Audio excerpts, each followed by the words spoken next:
Today, our daily driver, F150, is going under the knife. Here I've got my 2014 F150 with the 5-liter Coyote, and if your starter has been either not working or making sounds like this,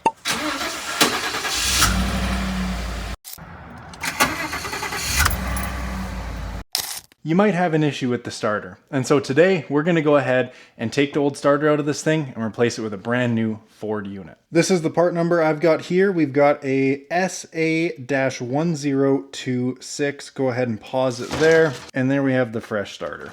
If you guys want to do this, I always recommend OEM parts for newer vehicles like this, but of course you can go to your Lordco, Napa, whatever you have, O'Reilly's Advanced, and get yourself an aftermarket starter. Make sure you take your core back though and get your money, because these things aren't cheap. And well, unfortunately, after 163,000 kilometers, our starter's let go, or about to. So let's go ahead and rip this thing out. And the first thing we want to do is pop the hood and disconnect this battery. Let's pop the hood. Make sure we don't hit the roof. This truck is about as big as the garage is. So hopefully you guys got a bit bigger of a space, but we're making do with what we got. Let's go ahead and I'm gonna do the full meal deal. It's gonna do a bit of a battery reset, but I'm taking off the ground and the positive. I'm not messing around with this at all. If you guys have been shocked, or I should say electrocuted by an alternator or a starter before, you know exactly what I mean, because I have. It's not fun.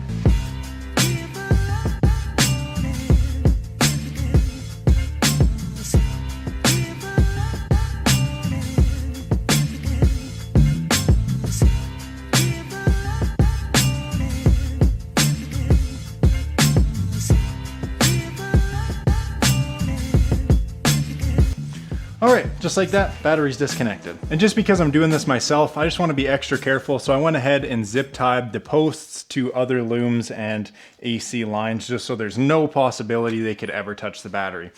Now that we've done that, we can go ahead, crawl under the truck, and the access you need is right by this here passenger tire, basically behind the frame rail right there. And just while I have the starter out, I figure it'd be better to show you guys like this. So we have 3 main bolts to work with. This lower bolt hole here is also easy to access, doesn't have any wires going to, and this one is completely blind. So when it's in the truck, you're gonna have to get some extensions, go up and around to attack this ear over here, because you can't see it and it's sandwiched in there. But that's the layout of the starter. Just like this, we're gonna go ahead, disconnect the wiring, and then start threading out the 3 bolts, drop the old unit out, inspect all the teeth, look in there, see if anything's chipped off, anything looks weird, and then we're gonna go ahead, get this new unit bolted back up, connect the wiring, connect the battery, and hope for the best. Camera quality is gonna drop a bit, but I'm gonna switch to my other camera because it's so tight in there, and hopefully we can get a good visual.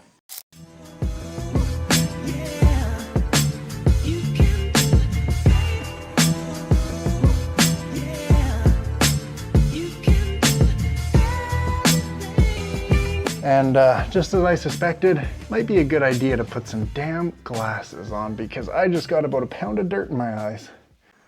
All right, much better. So, as we can see, here is our starter. So, if you guys can't tell, we've got 1 bolt right here, holding, I believe, a ground strap on. We have 1 more bolt right up above it, right there, and then 1 that we can't see, but we've got these 2 wires on this loop through the bolt that holds it to the bell housing. And then over here, we've got 2 more wires. So let's go ahead and get all these dang wires out of the way first. And once those are out of the way, let's go ahead and start attacking all these bolts. I'm gonna start with the bolt that I can't see once I get these wires out of the way. 2,000 years later. All right guys, and just like that, starter's out. Not gonna lie, that sucked a little bit. The bolt at the top that you just cannot see can be a definite pain in the butt. I'll show you guys what I used to actually get that out in 1 sec here, but as we can see, no more starter up in here. So here's our brand new one, and then here is the old one. We'll take a closer look at the old one here once I crawl out of here and the new one is installed, but essentially it's really not that hard. 3 bolts that hold it in and 2 extra wires. So let's go ahead and reverse everything we just did and be done with it.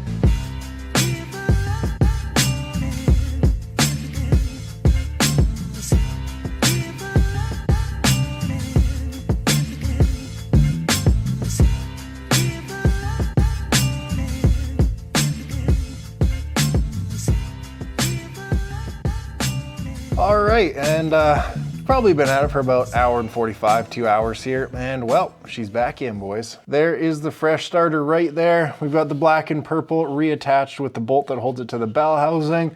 We've got this other accessible bell housing bolt on, and the one that you can't see and I can hardly feel that's up and around that upper bolt, all tight. We've also got the power wire nice and tight, and then we've got the ground wire up here nice and tight. There's a good look for you there. Whew, we are done. There's the old starter right there. I'm gonna go ahead and clean all my crap out from underneath the truck. We rehook up the battery and switch this back over to the good camera. We'll drop the truck on the ground, start her up, see if it still makes that dreaded sound.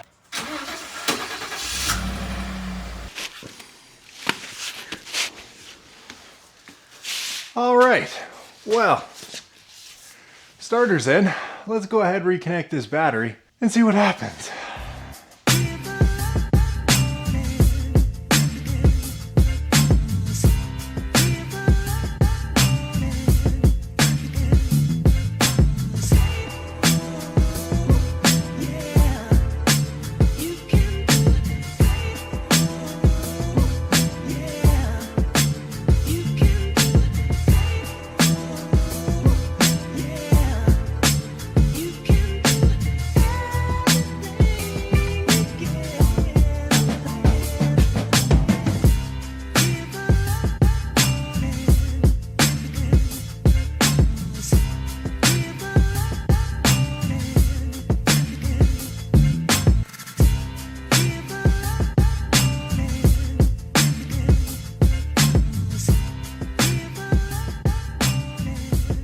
All right, just like that, battery is reconnected. We got the new starter in, and right before I go ahead and fire this thing up and see how we did, I'm gonna go ahead and show you guys the old starter, and you guys let me know what you think of it. So here we have the old starter, and I haven't had this truck since new, but it is the exact same part number, Fomoco starter.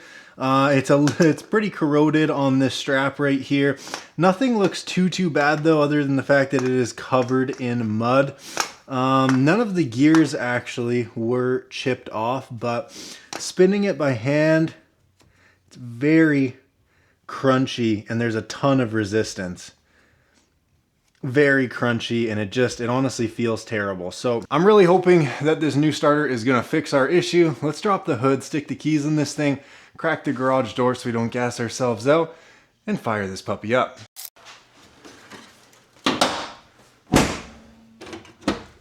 All right, let's fire this thing up, boys. Let's wait for the chimes to stop, okay? Let's be proper here. Let me know in the comments, do you guys wait for your chimes to stop, or do you just flash your shit up? I always wait, no matter the car. 3, 2, 1. Woo! That is a healthy starter. It spins up way faster than the one before. It just sounds overall better. Quicker, stronger, healthier. Oh, what a relief. Right on, boys. Should we do it one more time? One more time. Let's go. Ready?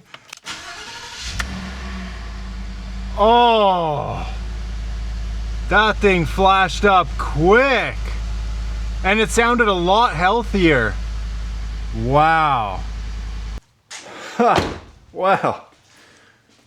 There we have it, baby. What do we think about that? New starter in the F150. Difficulty rating, I'm probably gonna give it a 3 out of 10. It is super straightforward. I mean, it's 3 bolts. One of the bolts holds a either power, signal, ground. I don't freaking know. I really don't know. But one of the 3 mounting bolts to the bell housing holds a wire. Other 2 bolts don't. 2 of them, the one inclusive that holds the wire, is super easy to take off. The third one that's up top, in between the frame rail, the manifold, you just can't see it. You gotta play it by feel. I'll show you which tools I used that worked best for me. Honestly, I didn't have the best tools. I should have had something else, and I'll tell you what that would be. But 3 out of 10. Technically, you got 3 bolt ordeal and 2 nut ordeal. Let me run you down the tools I used to complete this job, and let's wrap it up. If you guys are thinking about doing this, you can. I didn't even have to remove the wheel, and I did it in a tandem garage that the truck is basically the same size as. And not to mention, I'm 6'7", so being under there in this garage without taking the wheel off, you guys can do it too. All right, so here are the tools I used to complete the job. The lower bolt and the upper one I was able to remove with this electric ratchet right here. I broke them free with the handheld ratchet, and then I walked them off with this. Other ones I had to actually grab the extension and do it by hand, which took forever and it was painstaking. And as you can see here, I've got two of these extensions. These are the small size extensions, but one of them is from a different kit and it's slightly shorter than the other. At first I had two of these long ones and it was barely too tight to fit. So what happened was I had these two with a 13 millimeter on the end of it to get the top bolt of the starter that's super hard to reach and notoriously a pain in the butt. And I got the extension on it, but I couldn't slide the ratchet in and hook it in. That's how much room I was working with, and I just couldn't get the ratchet in. But with getting a slightly smaller extension, I was able to stick them together, and then I was able to get the ratchet on it, break it free, but the ratchet got stuck in between other pieces up there. So I had to pop the ratchet off once I broke it free and then walk the top one out by hand with these two extensions together with the 13 mil on it. What I would recommend is, since they're studs, this is the deepest 13 I had in 3/8. I have way deeper ones, but they're 1/2 inch. And I'll just say this now, if you're doing this job with 1/2 inch, don't. The 1/2 inch ratchet and sockets are way too thick and beefy to fit up there. 3/8 is your golden ticket. So I would recommend getting some thin wall extended 3/8 inch sockets. You're gonna need a 10 mil and a 13 mil for this job. Now, the one bolt that fastens the starter, the lowest one, to the bell housing that also has the wire on it, has a nut on top of it.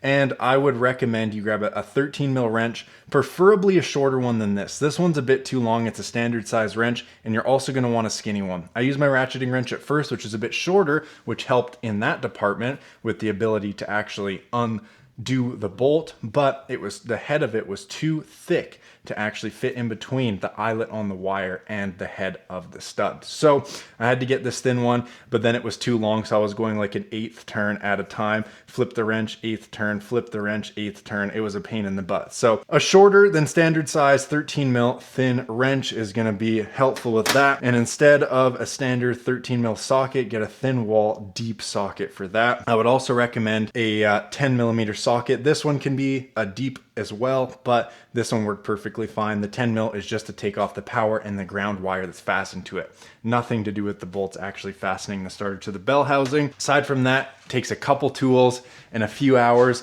You do not need to take off the passenger side wheel. I did it at home with my standard floor jack and a couple of these Motomaster Eliminator 4-ton hydraulic floor jacks, and that was it. Make sure the truck is secure, not gonna crush you. Crawl under there, struggle for a few hours, and you'll be fine. 3 out of 10 difficulty. Let me know if this helped you and if you're planning to replace your starter. This is a 2014, so it is the steel body F150 with the Gen 1 Coyote. I'm sure the starter location and everything for all the newer Illuma duties with the 5 liter is pretty much the same premises. But 2014 first gen Coyote, that is the starter. If this helped, leave a comment, leave a like, and subscribe. Share this with a friend that had helped them out as well. And until next time, boys, comment, like, subscribe, and I hope to see you in the next one. Peace out.